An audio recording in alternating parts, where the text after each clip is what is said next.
Okay, tuloy-tuloy lang ang pagbabasa natin ng Revised Penal Code Book 2. Yung mga crimes, nasa Title 4 na tayo, yung crimes against public interest. So, pag-usapan muna natin yung forgeries. Ayan. Section 1, forging the seal of the government of the Philippine Islands, the signature or stamp of the chief executive. Ayan. Under Article 161, counterfeiting the Great Seal of the government of the Philippine Islands, forging the signature or stamp of the chief executive. The penalty of reclusion temporal, mabigat shall be imposed upon any person who shall forge the Great Seal of the government of the Philippine Islands or the signature or stamp of the chief executive. Ito naman, Article 162, using forged signature or counterfeit seal or stamp. The penalty of prisión mayor shall be imposed upon any person who shall knowingly make use of the counterfeit seal or forged signature or stamp mentioned in the preceding article. Dito naman tayo sa counterfeiting ng coins. Yan. Article 163, making and importing and uttering false coins. Any person who makes, imports, or utters false coins in connivance with counterfeiters or importers shall suffer prisión mayor. Presyon correctional naman kapag any minor coinage of the Philippines at basta yun basta presyon. Ayan, okay, punto mo tayo. Mutilation of coins, importation and utterance of mutilated coins, bawal yan. Selling of false or mutilated coin without connivance under Article 165, bawal daw yan kahit wala pang connivance. So, ito naman Article 166, forging treasury or bank notes on other documents payable to bearer, importing and uttering such false or forged notes and documents. Pinagbabawal din under Article 166. Ayan. Ganon din ang counterfeiting, importing and uttering instruments not payable to bearer. Pinagbabawal yan under Article 167. Illegal possession and use of false treasury or banknotes and other instruments of credit, pinagbabawal under Article 168. Under Article 169 naman, pinaliliwanag how forgery is committed. The forgery referred to in this section may be committed by any of the following means. Number 1, by giving to a treasury or banknote or any instrument payable to bearer or order mentioned therein the appearance of a true, genuine document. And number 2, by erasing, substituting, counterfeiting, or altering by any means the figures, letters, words, or signs contained therein. Pinagbabawal din syempre yung mga lahat ng uri ng falsification ng legislative documents under Article 170, falsification by public officer, employee, or notary, or ecclesiastic minister under Article 171. Okay. Ito, falsification by private individual and use of falsified documents under Article 172. Ang sinasabi rito, the penalty of prison correctional in its medium and maximum periods and a fine of not more than 5,000 pesos shall be imposed upon. Number 1, any private individual who shall commit any of the falsifications enumerated in the next preceding article in any public or official document or letter or of exchange or any kind of commercial document. And number 2, any person who, to the damage of a third party or with the intent to cause such damage, shall in any private document commit any of the acts of falsification enumerated in the next preceding article. Any person who shall knowingly introduce in evidence in any judicial proceeding or to the damage of another, or who, with the intent to cause such damage, shall use any of the false documents embraced in the preceding article or in any of the foregoing subdivisions of this article, shall be punished by the penalty next lower in degree.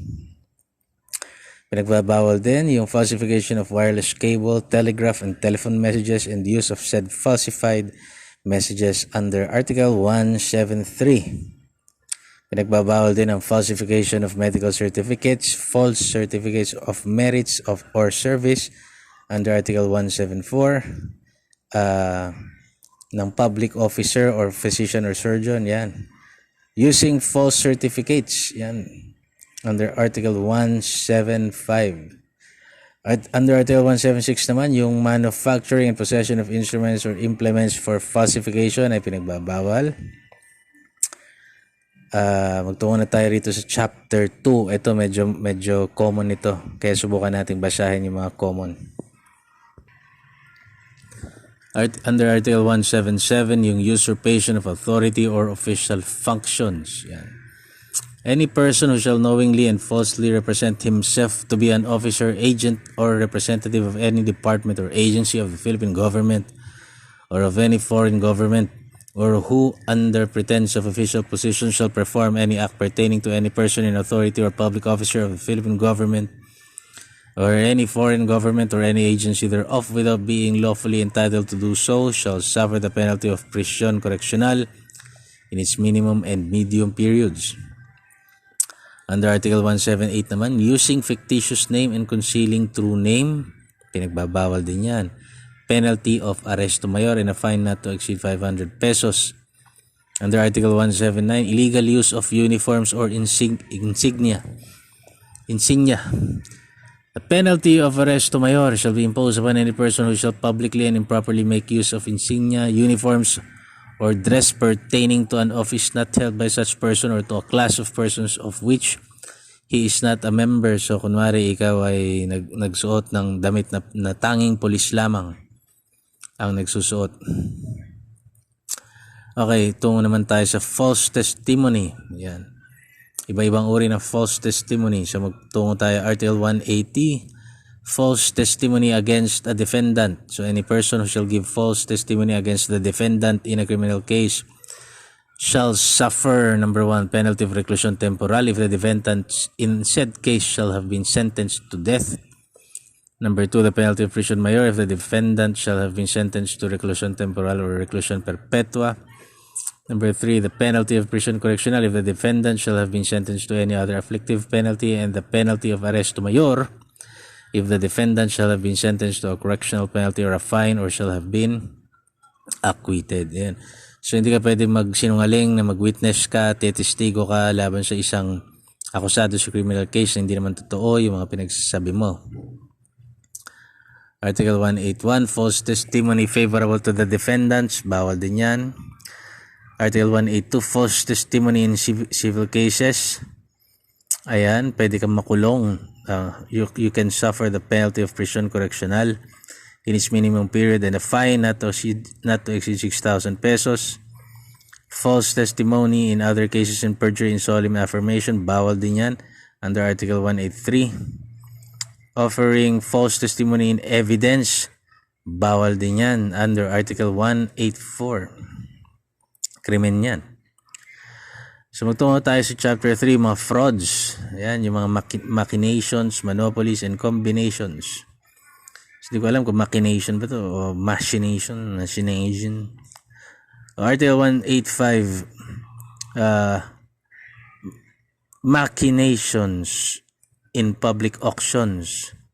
Any person who shall solicit any gift or promise as a consideration for refraining from taking part in any public auction, bawal yon. Article 186, monopolies and combinations in restraint of trade. Paparusahan yung mga, number 1, any person who shall enter into any contract or agreement or shall take part in any conspiracy or combination in the form of a trust or otherwise in restraint of trade or commerce or to prevent by artificial means free competition in the market. Number 2, any person who shall monopolize any merchandise or object of trade or commerce or shall combine with any person or persons to monopolize and merchandise or object in order to alter the price thereof by spreading false rumors or making use of any other article to restrain free competition in market. Kagaya na nangyari sa akin, yung aking motorsiklo pinagagawa ko sa mekaniko, si mekaniko mapanloko, may kakuntsaba siya na gustong bilhin yung motor ko, hindi inayos ng mekaniko, so napilitan ako ibenta sa mas murang halaga, mga ganyan. Number 3, any person who being a manufacturer, producer, or processor of any merchandise or object of commerce or an importer of any merchandise or object of commerce from any foreign country, either as principal or agent, wholesaler or retailer shall combine, conspire, or agree In any manner with any person likewise engaged in the manufacture, production, yan, bawal yan, mga ganyan. Frauds in commerce and industry, ito yung Article 187, importation and disposition of falsely marked articles or merchandise made of gold, silver, or other precious metals or their alloys, krimen yun. Article 188, subsisting and altering trademark, trade names, or service mark, krimen din yan. Under Article 189, unfair competition, fraudulent registration of trademark, trade name, or service mark, fraudulent designation of origin, and false description. Ayan. Kasong kriminal yan.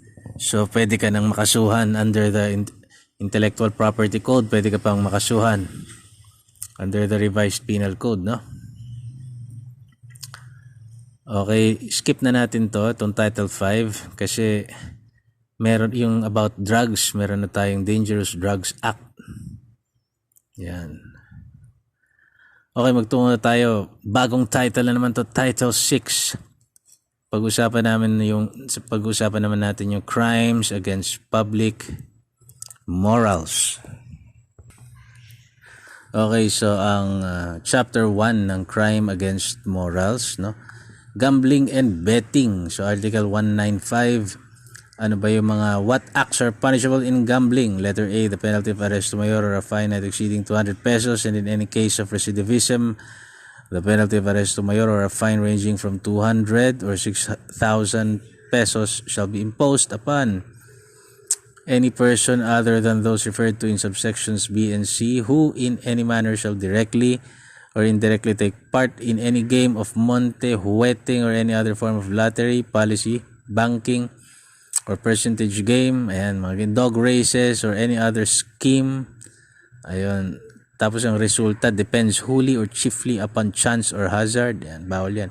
Any person who shall knowingly permit any form of gambling referred to in preceding article, pinayagan mo to be carried on in any uninhabited place or uninhabited place of any building, vessel, or other means of transportation owned or controlled by him. Bawal yan. Bawal din yan kapag ka, ayun, upon the maintainer, conductor, or banker in a game of betting or any similar game. Pinarurusahan din sila. Ayan. At saka yung mga tao persons who shall knowingly and without lawful purpose have in his possession and lottery list, paper, or other matter containing letters, figures, signs, or symbols which pertain to or are in any manner used in the game of betting or any similar game which has taken place or about to take place. Nako, dahil pa namang weteng nakaw. Bawal din yung importation, sale, and possession of lottery tickets or advertisements under Article 196. Siyempre, maliban na lang doon sa Law2 natin under Philippine Charity Sweepstakes, no? Article 197, bawal din betting in sports contest. Article 198, illegal betting on horse race. Article 199, illegal cockfighting. Ito, the penalty of arresto mayor or a fine not exceeding 200 pesos or both in the discretion of the court shall be imposed upon any person who directly or indirectly participates in cockfights by betting money or other valuable things, or who organizes cockfights at which bets are made on a day other than those permitted by law. Kasi mayroon lang araw na pinahihintulutan ng batas ang sabong.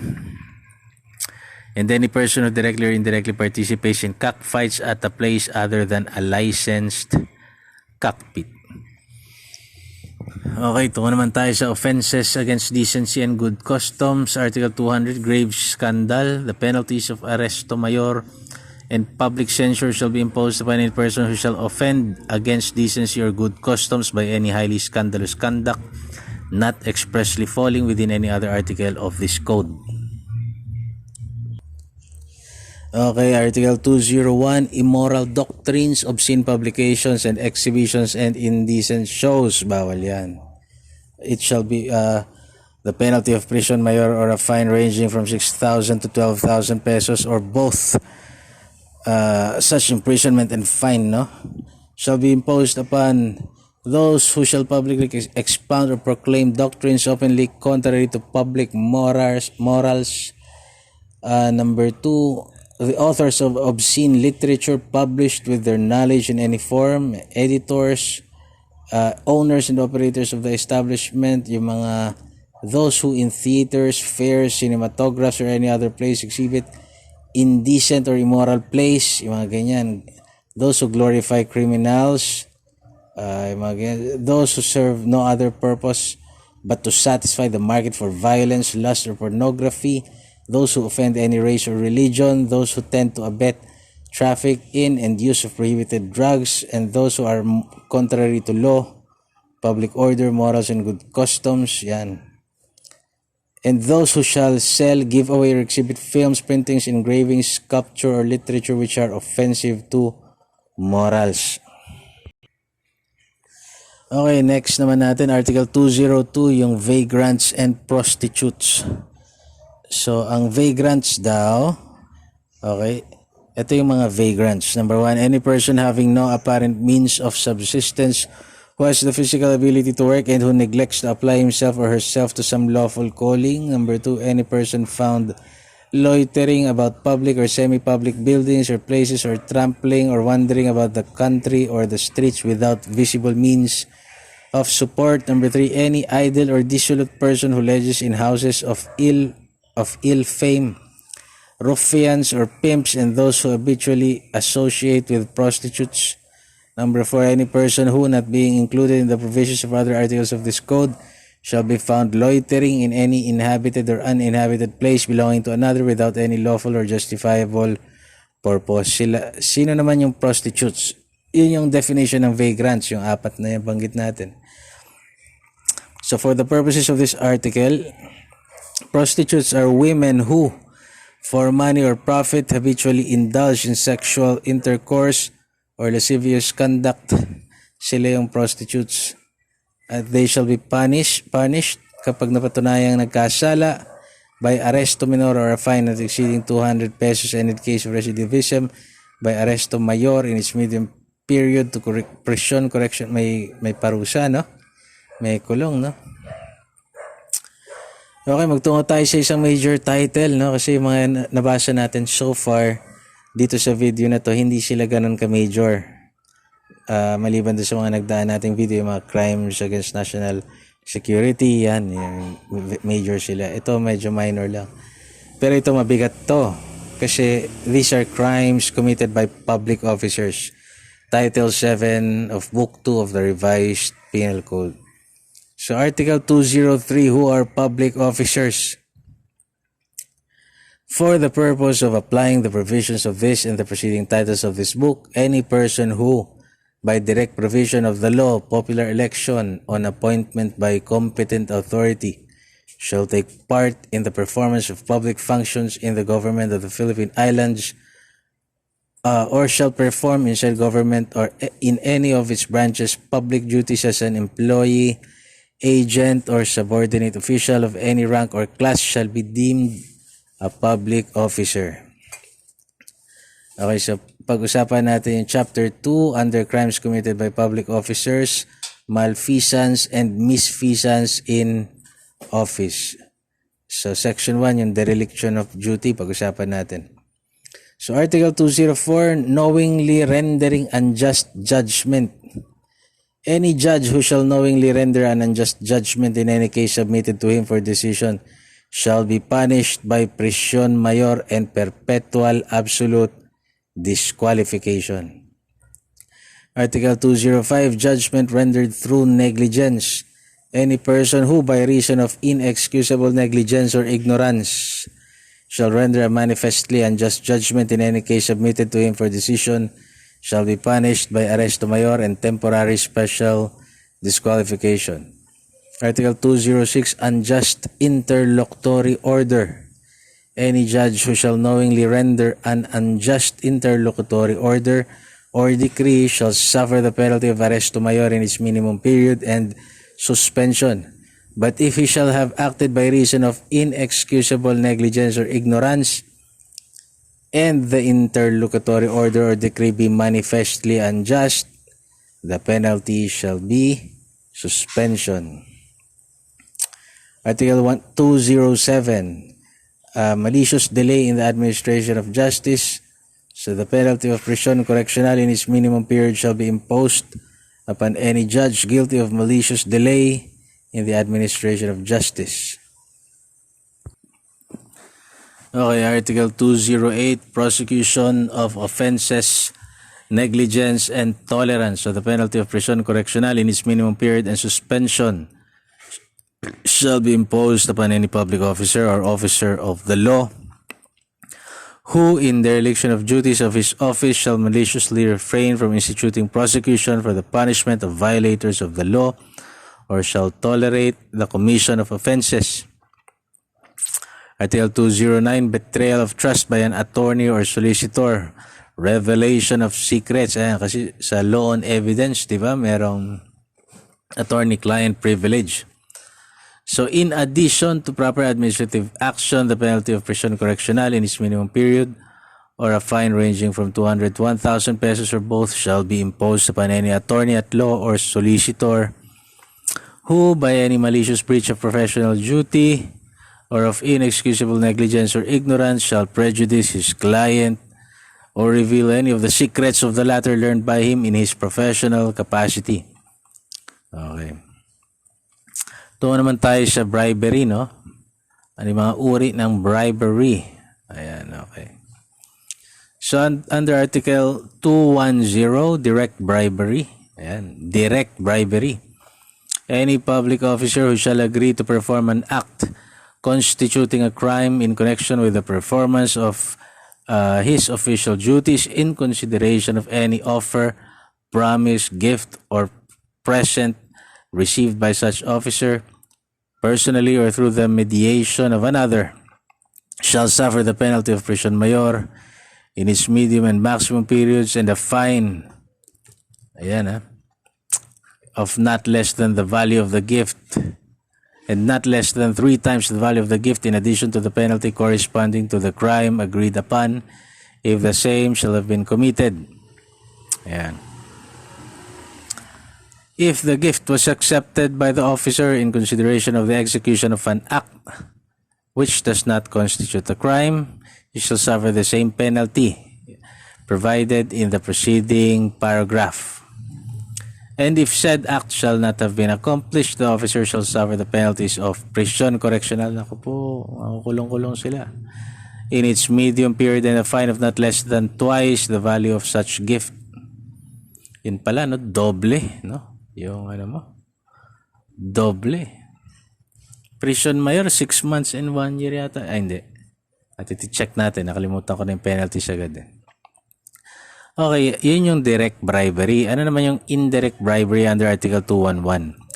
The penalties of prison correctional in its medium and maximum periods and public censure shall be imposed upon any public officer who shall accept gifts offered to him by reason of his office. Under Article 212, corruption of public officials, the same penalties shall be imposed upon the officer corrupted except those of disqualification and suspension shall be imposed upon any person who shall have made the offers or promises or given the gifts or presents as described in the preceding articles.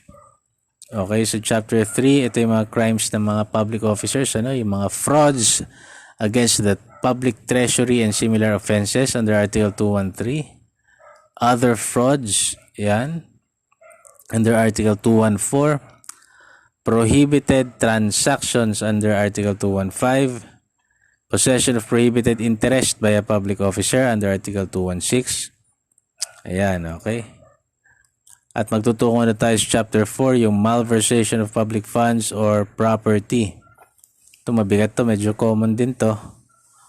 So, under Article 217, malversation of public funds or property, yung presumption of malversation, basahin natin. Any public officer who, by reason of the duties of his office, is accountable for public funds or property, shall appropriate the same or shall take or misappropriate or shall consent through abandonment or negligence, shall permit any person to take such public funds or property wholly or partially, or shall otherwise be guilty of the misappropriation or malversation of such funds or property, shall suffer. Ayan. Hinayaan mo, hindi man ikaw, hinayaan mo, may negligence ka, Ayan. Shall suffer the penalty of prison correctional in its medium and maximum periods if the amount involved in the misappropriation or malversation does not exceed 200 pesos. Number 2, the penalty of prison mayor in its minimum and medium periods if the amount involved is more than 200 pesos but does not exceed 600 pesos. The penalty of prison mayor in its maximum period to reclusion temporal in its minimum period if the amount involved is more than 6,000 pesos but is less than 12,000 pesos, and the penalty of reclusion temporal, 12 years yan, and above, in its medium and maximum periods if the amount involved is more than 12,000 pesos but is less than 22,000 pesos. If the amount exceeds the latter, the penalty shall be reclusion temporal in its maximum period to reclusion perpetua. They shall also suffer the penalty of perpetual special disqualification and a fine equal to the amount of the funds malversed or equal to the total value of the property embezzled. Malversation, pondo. Embezzlement, property ng gobyerno. Parang ganun, ano? Okay. Article 218, failure of accountable officer to render accounts. Krimen yan. Article 219, failure of responsible public officer to render accounts before leaving the country. Krimen din yan. Article 220, illegal use of public funds or property. Ayan. Krimen din yan. Ano? Prison correctional in its minimum period. Under Article 221, failure to make delivery of public funds or property, shall be punished by arresto mayor and a fine from 5 to 25% of the sum which he failed to pay. Ayan, no? And Article 222, officers included in the preceding provisions. So, mag-a-apply din pala itong law on public officers, no? Mag-a-apply, itong crimes committed by public officers shall also apply to private individuals who, in any capacity whatever, have charge or any insular, provincial, or municipal funds, revenues, or property, and to any administrator or depository of funds or property attached, seized, or deposited by public authority, even such property belongs to a private individual. So kahit na sa private individual pala yung property o yung pera, it also applies to them pagka in-embezzle yan, okay, ng mga ng mga public officers. Okay, magtungo naman tayo sa Chapter 5, Infidelity of Public Officers, under pa rin ng title about crimes against public officers, crimes committed, hindi against, crime committed by public officers. Ito yung Article 2223, conniving with or consenting to evasion. Article 224, evasion through negligence. Article 225, escape of prisoner under the custody of a person, not a public officer. Ayan, sa isang pribadong tao ibinigay yung pangangalaga sa isang prisoner. Yan. Infidelity in the custody of document, yung Article 226, removal, concealment, or destruction of documents. Ayan. Krimen yung mga binabanggit natin. Article 227, officer breaking seal. Krimen din yan. Article 228, opening of closed documents. Okay. Wala kang proper authority to open yung document. Bawal, top secret, kunwari, bawal yun. Krimen yun. Ayun, meron na namang revelation of secrets dito. Article 229, revelation of secrets by an officer. Yung mga sikretong nalaman niya in his official capacity and wrongfully delivers papers or copies of papers, krimen yun. Article 230, public officer revealing secrets of private individual. Yung mga sikretong nalaman niya by reason of his office shall suffer the penalties of arresto mayor and a fine not exceeding 1,000 pesos. Maliliit lang, ano? Other offenses or irregularities by public officers, yung open disobedience under Article 231. Hindi ka sumunod sa isang judicial or executive order, ganyan. Article 232, disobedience to order of superior officers when said order was suspended by inferior officer. Article 233, ito, refusal of assistance. May kulong ito, the penalties of arresto mayor in its medium period to prison correctional in its minimum period, perpetual special disqualification, and a fine not exceeding 1,000 pesos shall be imposed upon a public officer who, upon demand from competent authority, shall fail to lend his cooperation towards the administration of justice or other public service. Ayan. Article 239, refusal to discharge elective office. Krimen din yan. Article 235, maltreatment of prisoners. Nako, krimen yan. O ito naman, yung mga Section 2 naman ito, yung anticipation, prolongation, and abandonment of the duties and powers of public office. Lahat yun ay krimen under Article 236, under Article 237, under Article 238, yung abandonment of office or position. Yan, mga krimen lahat yan. Pag inabandona mo ang iyong post. Usurpation of powers and unlawful appointments. Yan.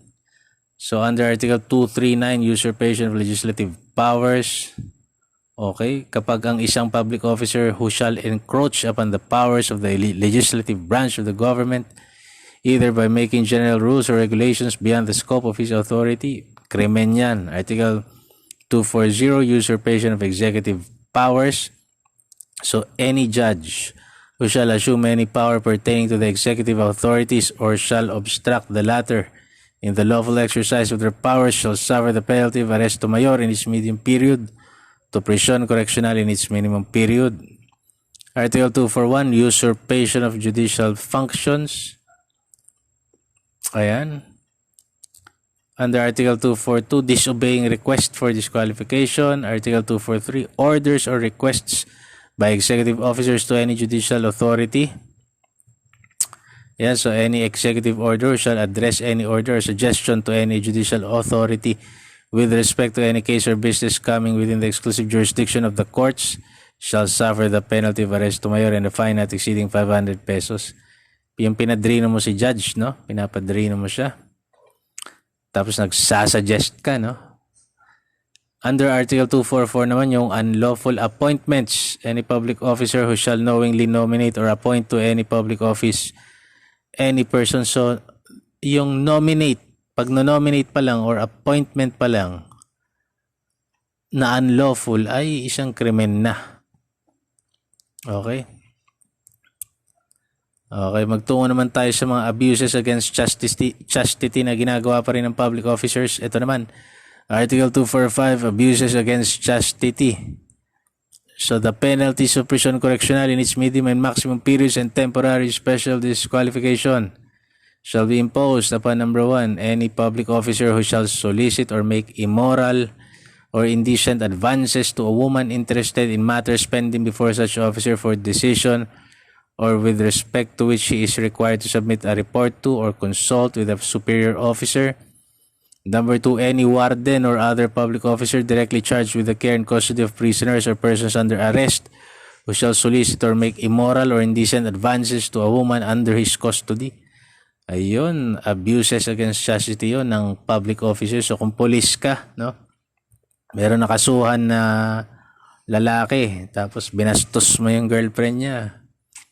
O kaya warden ka, security ka ng bilangguan, dadalaw yung ate niya, binastos mo. O kung ano-anong sinulisit mo nakabastusan, bawal yun. O kaya nasa LTO ka, no?